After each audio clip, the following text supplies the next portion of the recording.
योगी के खिलाफ कर रहे थे हल्ला बोल। दिल्ली में केशव प्रसाद मौर्य को किया गया तलब। क्या मौर्य को देना होगा इस्तीफा? उत्तर प्रदेश की सियासत में इस वक्त लगातार उठापटक जारी है। इन सब के बीच उत्तर प्रदेश के उप मुख्यमंत्री केशव प्रसाद मौर्य को दिल्ली बुलाया गया। शाम 7:30 बजे के आसपास बीजेपी के राष्ट्रीय अध्यक्ष जेपी नड्डा से उनकी मुलाकात हुई और इस मुलाकात के दौरान यूपी के बीजेपी अध्यक्ष भूपेंद्र चौधरी भी नजर आए। अब सोशल मीडिया से लेकर मीडिया के गलियारों में ये खबरें तेजी से फैल रही हैं कि केशव प्रसाद मौर्य को अपने पद से इस्तीफा देना होगा, क्योंकि बीजेपी उन्हें यूपी का बीजेपी अध्यक्ष बनाने की फिराक में है।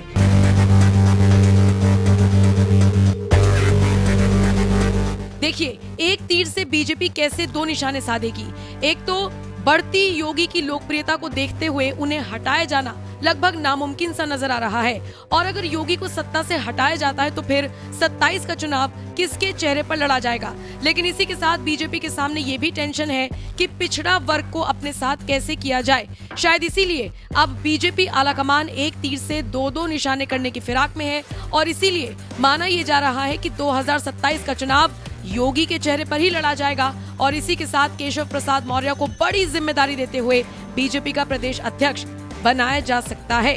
कुल मिलाकर देखा जाए तो ओबीसी फैक्टर केशव के साथ जाता है। इसके अलावा संगठन के वो मजबूत कार्यकर्ता के तौर पर हमेशा से जुड़े रहे हैं, काम करते रहे हैं, और फिर रही कसर उनके बयान ने पूरी कर दी, जिसमें उन्होंने साफ तौर पर कह दिया कि संगठन से बड़ा कुछ नहीं। तो ऐसे में अगर उन्हें यूपी का बीजेपी अध्यक्ष बनाया जाता है तो निश्चित तौर पर बीजेपी को हर तरफ से फायदा होने के आसार हैं। लेकिन अगर उन्हें इस पद पर लाया जाएगा तो फिर उन्हें अपने पद से इस्तीफा देना होगा, और इसीलिए ये कयास लगाए जा रहे हैं कि दिल्ली में उनको बुलाया गया है। और सबसे बड़ी बात देखिए, इस ओर लोगों का ध्यान इसलिए जा रहा है क्योंकि साथ में भूपेंद्र चौधरी भी नजर आए, जो कि मौजूदा बीजेपी के अध्यक्ष हैं यूपी में।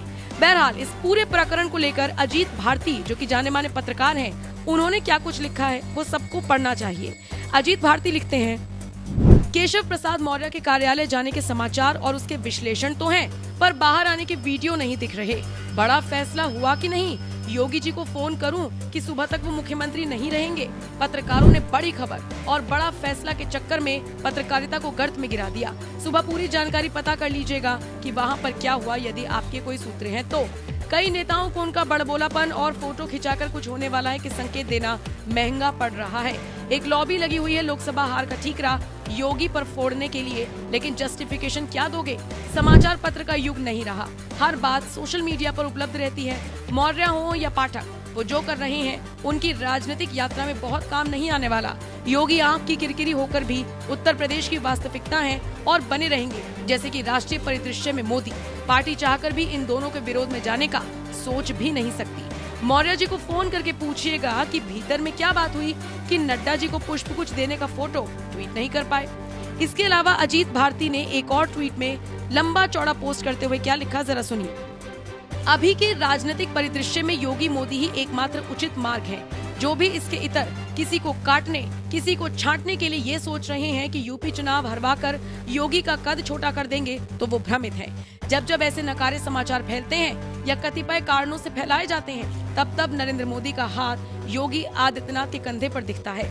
संभव है कि ये केवल संदेश देने के लिए ही हो, पर संदेश ही आवश्यक होते हैं। उत्तर प्रदेश का विकास ना तो केवल योगी कर सकते हैं, ना मोदी, ये अकाट्य सत्य है। बाकी के जो झुंझुने हैं, जिनको जातिगत समीकरणों को साधने के लिए दिखाया जाता है, वो अपना स्थान भूलकर लक्ष्य साध रहे हैं। पर जिनके बंदूकों की नाल सीधी ना हो, वो आंख और बंदूक सीधा पकड़ भी ले तो भी गोली कहीं और ही लगती है। मंत्री हो या उप मुख्यमंत्री हो, एक में मुख्य नहीं है और एक में उप लगा हुआ है। ऐसे लोगों को लगता है कि सत्ता में आ जाना किसी उपसर्ग या प्रत्यय के लगने हटने सहज है। योगी और मोदी का प्रारंभ उसे वहां स्थापित करता है। उनकी प्रतिभा उन्हें लोकप्रिय बनाती है, और व्यक्ति होते हुए भी उनकी कार्यकुशलता उन्हें पूरे संगठन के ही समकक्ष बना देती है। टटपूंजिए लोग पेड़ के नीचे सड़े फलों के गिरने की प्रतीक्षा में ढेला मारते रहते हैं। वो ये नहीं जानते कि फल हो या विधायक, सड़ने पर उनका महत्व जाता रहता है। कुल मिलाकर देखा जाए तो लास्ट में अजीत भारती लिखते हैं कि योगी और मोदी ने 7 वर्ष में उत्तर प्रदेश को नई छवि और नया आयाम दिया है। ये आगे भी चलता रहे, यही कामना है। निश्चित तौर पर अजीत भारती ने हर उस छुटभैया नेता के मुंह पर करारा तमाचा मारने की कोशिश की है जो ये दावा कर रहा है कि सीएम योगी को उनके पद से हटाया जाएगा और मौर्य को उस पद पर लाया जाएगा। बहरहाल अगर एक तीर से इस तरीके से 2 निशाने होते हैं कि सीएम योगी भी अपने पद पर रहें, बीजेपी की जो सारी रणनीति है वो भी चलती रहे, उत्तर प्रदेश में विकास भी होता रहे और दूसरी तरफ जो वोट बैंक छिटक गया है वो भी अपने पाले में आ जाए, तो केशव प्रसाद मौर्य को बीजेपी का उत्तर प्रदेश में अध्यक्ष बनाने में कोई बुराई नहीं है। हालांकि इस फैसले को आने में भी कुछ वक्त लग जाएगा। जैसे भी अपडेट आएगी सबसे पहले आप तक पहुंचाएंगे। आप इस खबर को लेकर क्या राय रखते हैं, कमेंट करके जरूर।